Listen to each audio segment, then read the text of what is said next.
Hello, welcome to Friendship Moments.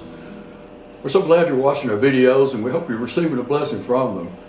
You know, we're here at the little church by the road. God has given us so many ministries to be able to do, and we want to give Him all the honor and glory for it. We've got the Girls Ranch now, and they're doing good, and we're so pleased with that. And we have our Help and Hands ministry where we can help people with their utility bills or maybe their rent or whatever they need to, whatever they do. But we're a small church, and we couldn't do anything without God.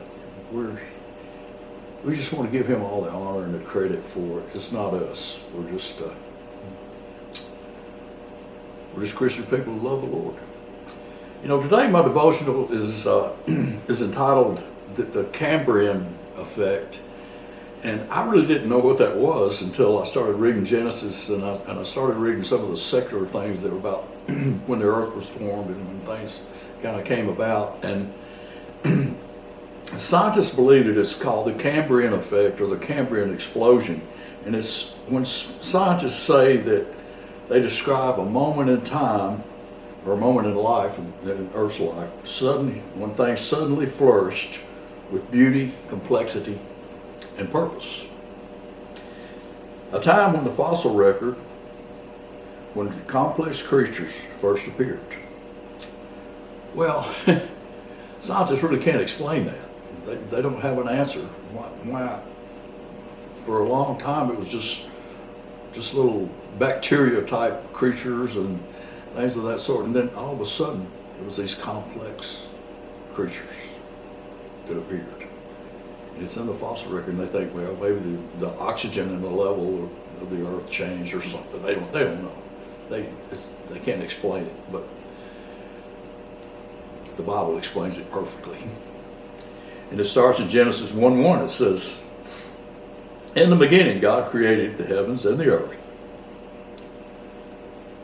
And you know, and in Genesis 1, chapter 21, it says, "So God created the great creatures of the sea, and every living thing which the water teems that moves about in it according to their kinds, and every winged bird according to its kind."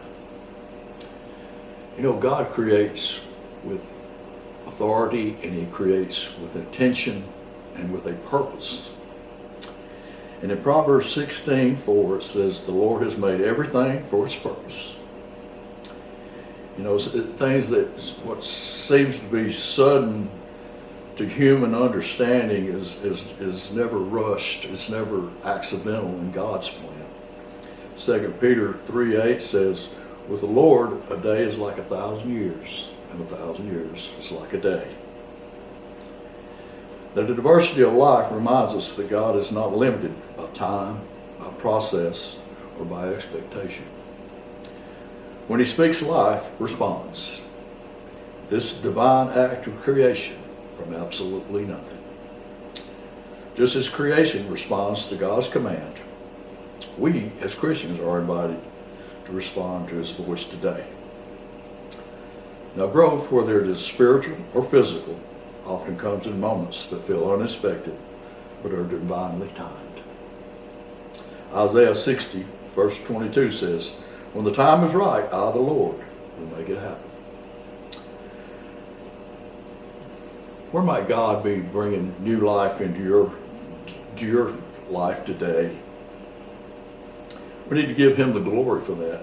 In Revelation 14:7 says, "He said in a loud voice, 'Fear God and give Him glory, because the hour of His judgment has come. Worship Him who has made the heavens and the earth and the sea and the springs of water.'" You know, man has tried to answer all these questions about how the earth was formed, how many millions of years ago it happened and all that, and it's the answer's right there in the Bible. Read it, believe it for what it says. I want to thank you for watching today, and have a blessed day. Thank you.